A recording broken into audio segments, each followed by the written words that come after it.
Прво, пописот е различна работа од избирачкиот список во секој сегмент и суштина и структура. Да, дел е поврзано.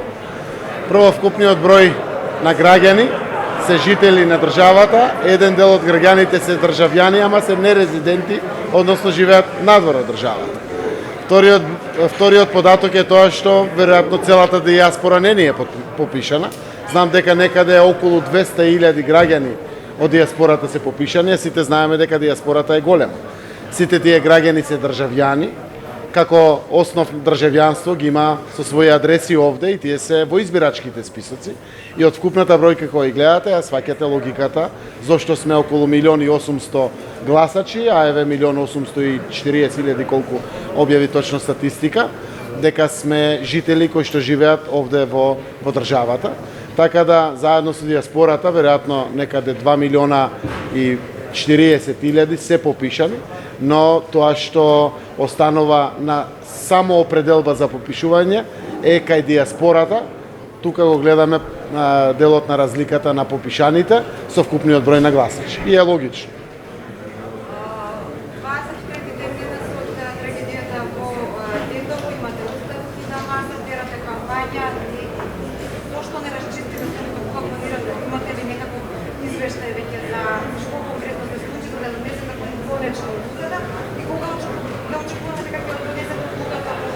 Јас знам дека форензичките извештаи и анализите на вештачењето со се при крај. И навистина очекувам да се објават. Ден поскоро, тока е подобро, еве, за да ги решиме сите овие дилеми. Животот продолжува, политичарите се во кампања, се случуваат секојдневни активности, ред е да се објави тој извештај, за да можем секако јас да го кажем својот став по повод понудените оставки од министерот, заменик министер.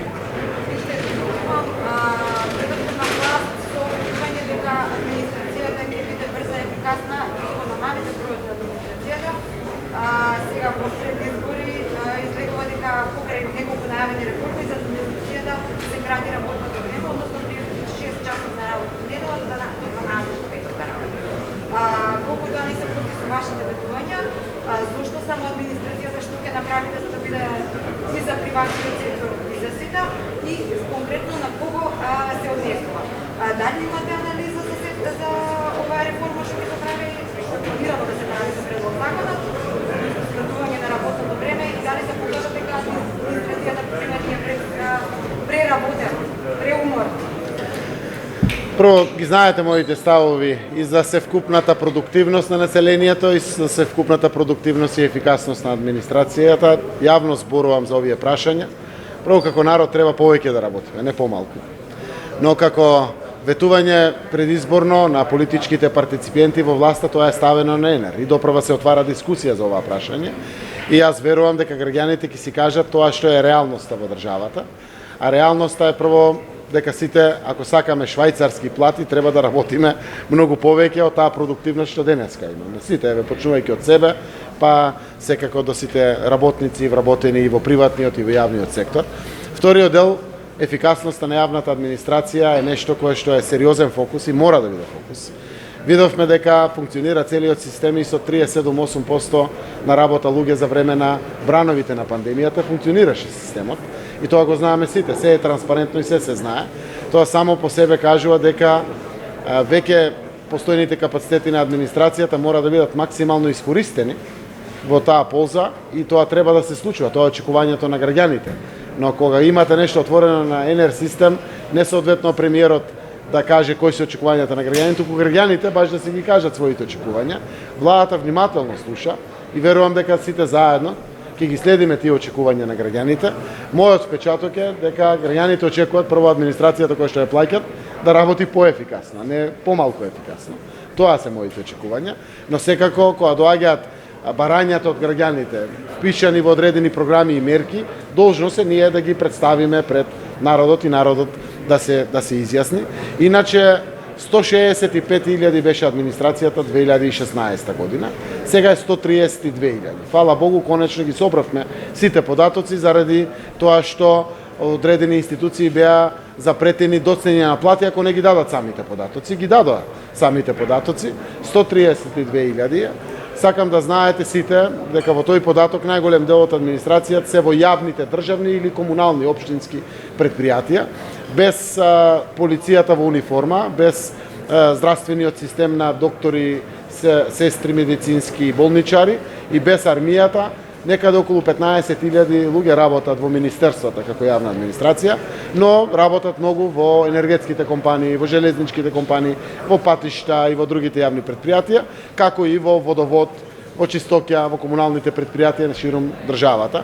Треба да направиме дополнителна рационализација на администрацијата. Ние продолжуваме со тој дел. Еден од начините, знаете дека законот за фиксно пензионирање, кој што е донесен, стапува на сила од 1 јули 2022 година, има за цел навистина да постигне таргет на намалување нешто повеќе од 10% од самата администрација.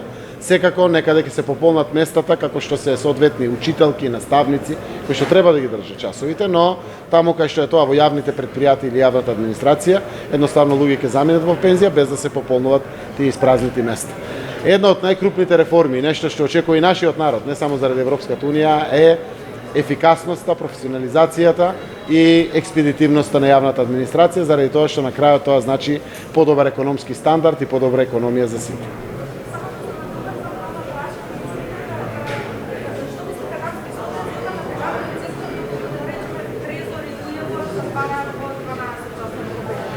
Мислам дека лошо ќе се одрази на приватниот сектор, но јас сум само еден од партиципентите, рековме, сега е пуштено на ЕНР, нека се изјаснат граѓаните. Ќе се изјаснат граѓаните, кои што го имате првиот филинг е на народот. Така верувам, јас лично верувам, упатен со сите процеси кои што се случуваат. Навистина, податоците ни кажуваат дека сме меѓу 42 и 47% во продуктивноста, во споредба со продуктивноста генерално на сите што работат со Европската унија. Тоа значи дека дупла повеќе треба да работиме сите. А јавната администрација знаеме дека ефикасноста е замерка на граѓаните и таа мора да биде отстранета, односно секој да го работи своето 8-часовно работно време, да работи со полн капацитет, да не чекат предмети, да има поголема експедитивност, затоа се отворија овие точки на едношалтерски системи, затоа одиме со дигитализацијата за да ја зголемиме максимално ефикасноста, за да имаме потранспарентен начин на реакција на граѓаните кога затајува во работата администрацијата или слично, затоа што на крајот на денот граѓаните преку даноците не плаќаат сите што сме во јавната администрација.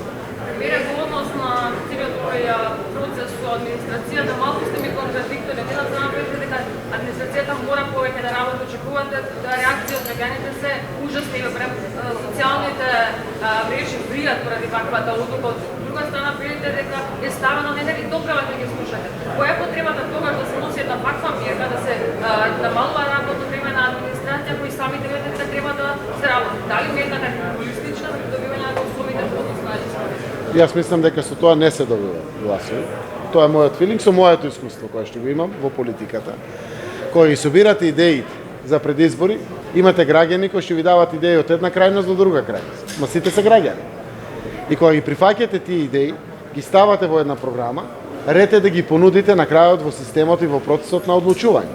Ние имаме одличен систем на транспарентно одлучување преку ЕНР системот и директно најдобриот е преку вас медиумите, преку социјалните мрежи, реакцијата на граѓаните, ќе видат сите они идеи кои што дошле од неговото височество граѓанинот, почитуваниот граѓанин кој што ги дава, е должност да ги представи. Тоа не значи дека сите идеи се прифатливи од мнозинството граѓани. Но нели светот се врти околу поединецот, околу групата, околу народот, околу населението и сме влезени во таква постапка. Имаме многу често процеси кои што дури почнале со реализација, па сме ги откажале заради реакцијата на граѓаните. Или процеси кои што граѓаните ги ставиле во програмите на тие што се понудиле да бидат бирани, станале официјален дел на одредени програми и на крајот ги понудуваме, но ако мнозинството, а овде гледам видливо мнозинство, не е баш така стрекно за оваа околност, ќе ги даде своите реакции. Така да ова е навистина демократијата, ова е слободата на дебатата, на дискусијата, од кој што верувам дека покажуваме и ние како влада една разумност во делот на слушањето на луѓето. Дури и кога даваме одредени предлози кои што дошле од граѓани, кои што очигледно се малцинство во државата, како група на граѓани кои што веруваат дека треба петок да биде со скратено работно време. Јас лично мислам дека граѓаните се тие кои што конечно кажуваат што е најдобро за сите нив. И кратко само да ми кажете, кога ќе барате одговорност за пукањето во избирачките штабови на Дуи во Ширин и во Тетово и дали ќе барате реакција од вашиот коалиционен партнер Ахмеди? Јас на состаноците кои што ги имаме со нив, редовно работиме секој ден, веднаш се оградуваат и тие повикуваат МВР да си постапи по сите. И тие повикуваат МВР да си постапи по сите вакви случаи, заради тоа што треба да ги одвратиме. Прво, не мислам дека тоа носи добро на некој. Тоа одвраќа гласачи, одвраќа поддршки, одвраќа позитивен амбиент. И второ е кривично дело. Тоа е нарушување на јавниот ред и мир. Веројатно и злоупотреба на законот за оружје и слично. Така да МВР веќе постапува, ги имат снимките, се познати во јавност, објавени се и истражуваат точно да ги најдат сторителите.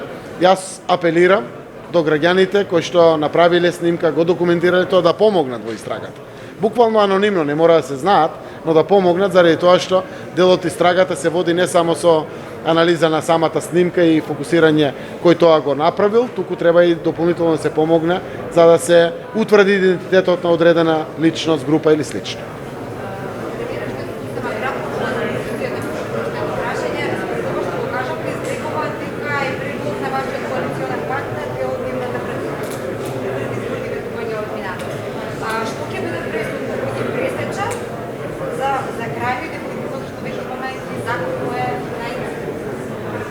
Граѓаните, ЕНЕР постапката е транспарентноста на изјаснувањето на граѓаните.